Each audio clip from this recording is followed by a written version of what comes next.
తెలుసుకున్నాను, ఏది నా సొంతం కాదనుకున్నాను.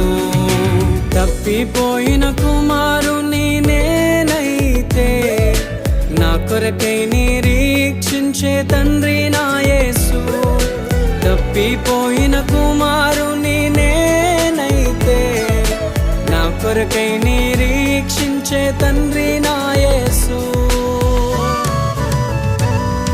ఈ లోకమంతా నేను వెతకినా, నాకు లేదయ్యా ఎక్కడా ఆనందం. నీ సన్నిధిలో ఒక్క క్షణం గడిపి